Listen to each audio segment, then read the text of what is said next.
নমস্কাৰ বন্ধুসকল, আজি আপোনালোকক আমাৰ এই মাধৱ ডিজিটেল ইউটিউব চেনেললৈ স্বাগতম জনাইছোঁ।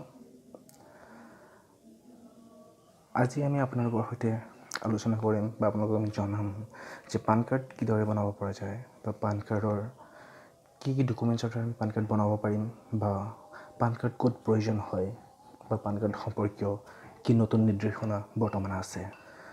পান কাৰ্ড সাধাৰণতে নিজৰ নাম, ফটো, দেউতাৰ নাম, জন্ম তাৰিখ সম্বলিত এখন দস্তাবেজ হয়, এখন ডকুমেণ্টছ হয়, যিকোনো বিত্তীয় লেনদেনৰ ক্ষেত্ৰত 50,000ৰ অধিক যিকোনো বিত্তীয় লেনদেনৰ ক্ষেত্ৰত ব্যৱহাৰ কৰিব লাগে বা ব্যৱহাৰ কৰাটো বাধ্যতামূলক।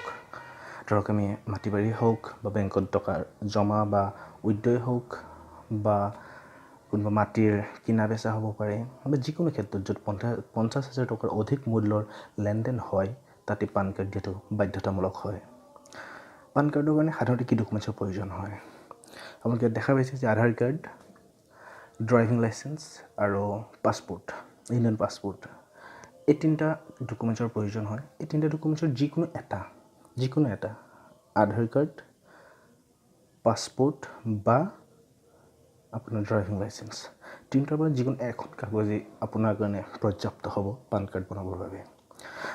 পান কাৰ্ডৰ সাধাৰণতে তিনিটা কাগজৰ প্ৰয়োজন হয়, যেনে ধৰক আপোনাৰ proof of identity, proof of address, proof of date of birth, তিনিটা কাগজৰ প্ৰয়োজন হয়। আধাৰ কাৰ্ড, ড্ৰাইভিং লাইচেঞ্চ আৰু পাছপোৰ্ট, সেই তিনিওটা তথ্যই উপলব্ধ আছে। গতিকে তিনিটা কাগজ দি পেলাই আপুনি নিশ্চয় পান কাৰ্ড বনাব পাৰিব। যদি আপোনাৰ হাতত এটাও ডকুমেণ্টছ নাই বা তিনিওটাই যদি ভুলকৈ আছে তেতিয়াহ'লে আপুনি কেনেদৰে বনাব? আপোনাৰ যদি ভোটাৰ আই ডি আছে তেতিয়াহ'লে আপুনি ভোটাৰ আই ডি বনাব পাৰিব। কিন্তু মনত ৰাখিব যে ভোটাৰ আই ডি হ'লে লগত ভোটাৰ আই ডিত জন্ম তাৰিখ যিটো উল্লেখ নাথাকে বা জন্ম তাৰিখটো স্পষ্ট নহয়, সেইটো কাৰণে আপুনি ভোটাৰ আই ডিৰ লগত অন্য এটা ছাপৰ্টিং ডকুমেণ্টছ জমা দিব লাগিব। যেনে ধৰক আপোনাৰ মেট্ৰিকৰ চাৰ্টিফিকেট হ'ব পাৰে, জন্মৰ চাৰ্টিফিকেট হ'ব পাৰে, আপোনাৰ মেৰেজ চাৰ্টিফিকেট হ'ব পাৰে। যদি আপুনি চৰকাৰী চাকৰিয়াল হিচাপে অৱসৰ লৈছে তেতিয়াহ'লে PPO যিটো পেঞ্চন পে'মেণ্ট অৰ্ডাৰ সেইটো হ'ব পাৰে,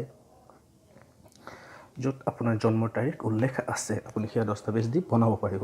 নহ'লে আপুনি ডমিচিয়েল চাৰ্টিফিকেট দিও পান কাৰ্ড বনাব পাৰিব। কিন্তু তাৰ লগত ভোটাৰ আই ডি দিয়াটো বাধ্যতামূলক হ'ব। যদি আপোনাৰ ভোটাৰ আই ডি নাই বা ভোটাৰ আই ডিটো ভুল আছে তেতিয়াহ'লে কি কৰিব? তেতিয়া এনেক্সা এ বুলি এখন ফৰ্ম পোৱা যায়, যাৰ লিংকটো মই আপোনাৰ ডেছক্ৰিপশ্যনত দি দিম, য'ৰ পৰা আপুনি ডাউনলোড কৰি ল'ব পাৰিব।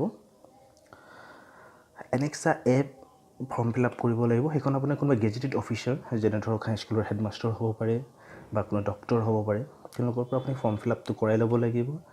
আৰু তাৰ লগত যদি আপোনাৰ জন্মৰ কোনো প্ৰমাণ নাথাকে তেতিয়াহ'লে এটা কোৰ্ট এফিডেভিট বা মেজিষ্ট্ৰেট এফিডেভিট আপুনি জমা দিব লাগিব। মেজিষ্ট্ৰেট এফিডেভিট জমা দিলে আৰু যদি সেই এনেক্সা এ কোনোবা গেজেটেড অফিচাৰৰ দ্বাৰা চিল এণ্ড ছিগনেচাৰ কৰাই যদি জমা দিয়ে, সেইখন দি আপুনি পান কাৰ্ড বনাব পাৰিব। পান কাৰ্ডত সাধাৰণতে 107 টকা লোৱা হয়। 107 টকা দি এইটো চৰকাৰী ফিজ হয়। 107 টকা দি আপুনি পান কাৰ্ড বনাই ল'ব পাৰিব। পান কাৰ্ড ক'ত বনাব পাৰিব? আপুনি নিজে অনলাইন, তলত আপোনাৰ লিংকটো মই দি দিছোঁ, যে এই লিংকত গৈ পেলাই আপুনি পান কাৰ্ড বনাব পাৰিব, নিজে এপ্লাই কৰিব পাৰিব, অনলাইন আবেদন কৰিব পাৰিব। যদি আপুনি নিজে অনলাইন কৰিব নোৱাৰে বা অনলাইনত অসুবিধা পায় তেতিয়াহ'লে লিংকত ডেছক্ৰিপশ্যনত মই আৰু এটা লিংক দি দিম, য'ত আপুনি সেই লিংকত গৈ পেলাই আপোনাৰ ওচৰৰ সমীপৱৰ্তী কোন পান চেণ্টাৰ আছে আপুনি সেই লিষ্ট চাব পাৰিব আৰু সেই লিষ্টত গৈ তেওঁলোকৰ ফোন নম্বৰো তাত পাব। আপুনি যোগাযোগ কৰি পান কাৰ্ড বনাই ল'ব পাৰিব। আৰু তেতিয়াহ'লে আপুনি পান কাৰ্ড ডকুমেণ্টছ থাকিলেতো শুদ্ধ হয়, মানে আপুনি 107 টকা দি বনাব পাৰিব। যদি আপোনাৰ ডকুমেণ্টছ নাই বা যদি ভুল আছে তেতিয়াহ'লে আপুনি এনেক্সা এ আৰু মেজিষ্ট্ৰেট এফিডেভিট কোনোবা এজন উকিলৰ আশ্ৰয় লৈ বনাই আপুনি পান কাৰ্ড নিশ্চিতভাৱে বনাব পাৰিব। বন্ধুসকল, ইউটিউবত আমাৰ নতুন যাত্ৰা, এই যাত্ৰাৰ সমভাগী হওক আৰু আমাৰ চেনেলটো ছাবস্ক্ৰাইব কৰি লাইক আৰু শ্বেয়াৰ কৰক।